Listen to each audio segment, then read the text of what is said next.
Guys, చిన్న కొడుకు ఇంట్లో ఉంటే ఎన్ని కష్టాలో ఇప్పుడు చెప్తా.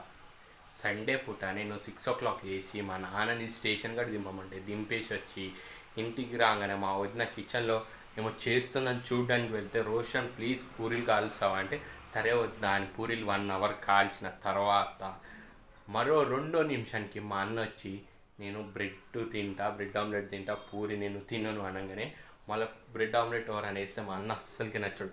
మళ్ళీ బ్రెడ్ ఆమ్లెట్ వేసిన తర్వాత మరో సెకండ్ ఒక 10 minutesకి మా మమ్మీని చర్చి కాడ దింపేసి వచ్చా. చర్చి కాడ దింపి రాగానే మళ్ళీ ఇంటికి రాగానే మా వదిన, రోషన్ ఇంట్లో పాలు తీసుకురా రోషన్ అన్నది. సరే అని మళ్ళీ పాలు తీసుకోవడానికి వెళ్తే తీసుకొచ్చిన మరో క్షణం ప్రశాంతం లేకుండా నన్ను షాప్కి 2 సార్లు పంపిన తర్వాత మళ్ళీ మా అన్న ఫోన్ చేసి మా రెండు అన్న నేను బయటికి వెళ్తున్నా, చర్చ్ నుంచి ఫోన్ చేసి మా అన్న నేను బయటికి వెళ్తున్నా, నాకు ఏదైనా షర్ట్ ఐరన్కి ఇచ్చి రాపో అంటే సరే అని ఐరన్ షాప్ పోతే వాడేమన్నాడంటే ఇప్పుడైతే ఎమర్జెన్సీలో కావు అన్నాడు. సరే అని ఇంటికి వచ్చి ఐరన్ షర్ట్ తీసి ఏదైతే ఐరన్ షర్ట్ ఉందో తీసే లోపల ఇప్పుడు మా పెద్దన్న ఫోన్ చేసి చికెన్ తీసుకురాపో డబ్బులు కొట్టినాడు. ఇప్పుడు ఐరన్ చేసి నేను చికెన్ తీసుకురావాలి. చికెన్ తీసుకొచ్చిన తర్వాత ఇప్పటికీ వీడియో 3 times షూట్ చేస్తున్నా. ఒకసారి వీడియో ఆన్ కాదు, ఒకసారి వాయిస్ రావట్లేదు, ఒకసారి ఏదో ప్రాబ్లం వచ్చింది. ఇప్పుడు ఈ ఐరన్ చేసిన తర్వాత మళ్ళీ మా అన్నకి హ్యాండ్ ఓవర్ చేసిన తర్వాత షర్ట్ని ఇచ్చేసిన తర్వాత మళ్ళీ చికెన్కి పోవాలి.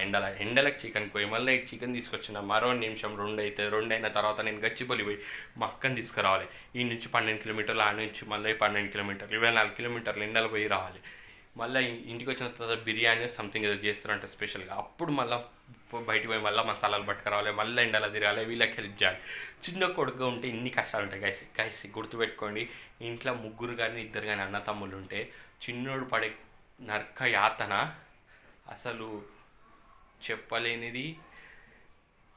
వాడు పడినంత నరకన యాతన గైస్ ఈ లోకంలో ఎవరు పడొద్దు, యోమునికి రావద్దు ఆ నరకము. ఇది మీకు అనిపించచ్చు నరకమా అని. ఒక్కసారి మన పనులు చేసుకుంటా ఎదుటి పనులు చేయాలంటే అసలు చాలా కష్టం గైస్. నేను పడుతున్న కష్టం చిన్న కొడుకులు ఎంతమందికి పడుతున్నారో వాళ్ళకే తెలుసు గైస్ కష్టం అంటే ఏంటో.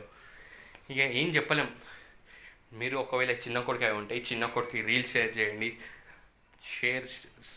ఒకవేళ మీ ఇంట్లో ఎవరైనా చిన్న కొడుకులు ఉంటాయి ఈ వీడియో వాళ్ళకి షేర్ చేసి లైక్, షేర్, సబ్స్క్రైబ్ చేయండి ప్లీజ్ గైస్. చిన్న కొడుకు కష్టం చాలా ఉంటుంది, గుర్తించండి ప్లీజ్.